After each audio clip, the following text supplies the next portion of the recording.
While on social media, I came across an alarming post.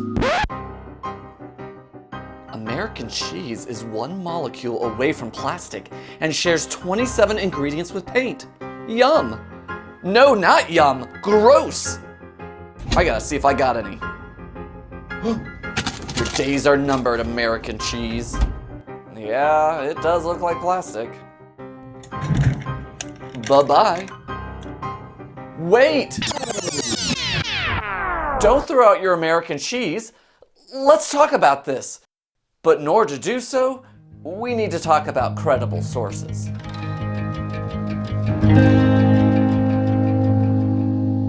You may have heard the terms fake news or misinformation. Maybe you came across something on social media, or your friend sent you something and you wondered if it were true. When doing research online, you have to make sure your sources are credible. Credible comes from the stem cred, which means believe. Our sources need to be trustworthy, believable, objective, and free from bias. But how do you do that? How do you make sure the websites you visit contain true information? You use what's called the CARP method. No, not a magic carp. The other carp, like the fish, CARP.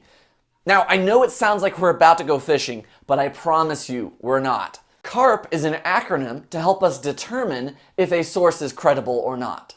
C stands for current. Out-of-date information is just as bad as out-of-date food. If a website isn't current, you could end up with wrong information. How old is too old? A good rule of thumb is research from the last 10 years is acceptable. But sometimes older is better. Or maybe I should say original is better. Take primary and secondary documents. A primary source is the original document, like the Constitution of the United States. It may be old, but it might be preferable over a random blogger's interpretation of it, which would be considered a secondary source. Next is author. Who wrote the article and their qualifications are important. Look for an author's name, or even an about page. Do they have credentials such as a PhD in that field? Are they actually any authority on the topic they are discussing? All good research should list sources. If they don't tell you where they got something, it's a sign it's not credible. And one really big flag, grammar and spelling mistakes. Anyone can post anything, so be careful. R is for reliability. Every website has a URL with a domain name. So what's the difference between .com and .edu? Knowing the top-level domain of a website can also help you determine a source's agenda, which is what that website is trying to accomplish. So let's go through each. .com stands for company. They make money by running ads. .com is considered the lowest on the reliability scale, but that doesn't mean it's bad. Let's say you need to use a news article. These will be from .coms. But a question you might have to ask yourself over and over is if there's bias. News companies make money off of you reading their articles, and they have their own target audience. You have to be aware that a news article may not be completely objective. .org stands for organization. While they are not profiting with money, they may have an inherent bias or an agenda. That's not necessarily bad either. Take the Humane Society, for instance. It's a .org, but their website can be really helpful. Of course, they are going to be biased in helping animals. That's their cause. But once you learn the name of an organization, it might be helpful to do extra research to figure out their reputation. .edu is for education, like a college or university. These will be much more trustworthy because professors do research for a living. Maybe you need an answer on how to write an essay. Education websites will have some of the best information. .gov stands for governmental institution. These will contain expert information that is objective and factual. Take the Yellowstone National Park website. It's a .gov, but if you are researching about the park, there's some really useful scientific stuff. Do you know Yellowstone is over a volcano?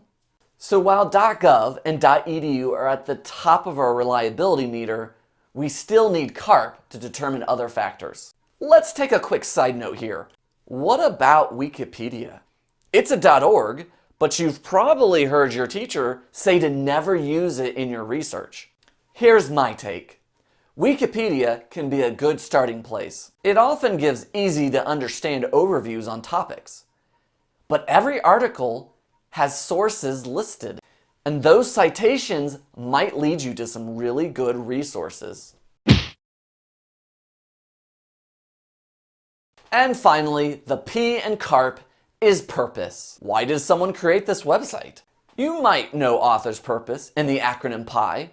Is the author trying to persuade you, inform you, or entertain you? Once again, ads on a website are clues that they are selling you something, and their revenue might be through clicks and eyeballs on their page, so you have to be extra careful. Now, let's get back to our cheese purge. Is it true? Should that meme be considered credible information? Well, let's use the CARP method and figure it out. Is it current? Well, there's no date. Sure, I can see it was posted 2 hours ago, but that doesn't mean the picture is recent. Who is the author? Well, I can't really tell who actually made it. Sure, I can see it was posted by the Truth Tellers page, but when it comes to reliability, that Instagram handle isn't really helping us out. The purpose is to scare us, to make us throw out all of our American cheese. Based on the CARP method, I should be pretty suspicious. But what is the reality? Is it true? Should we all purge our American cheese? This meme is completely false. American cheese is not one molecule away from plastic, and paint has nothing in common with it. But even if it were true, one molecule is huge. I don't want to get too sciencey on you, but the difference between water and hydrogen peroxide is one oxygen atom. One is needed to sustain life, whereas the other one would kill you. Whew, that was a close one. Guess my cheese is okay. Alright, gross.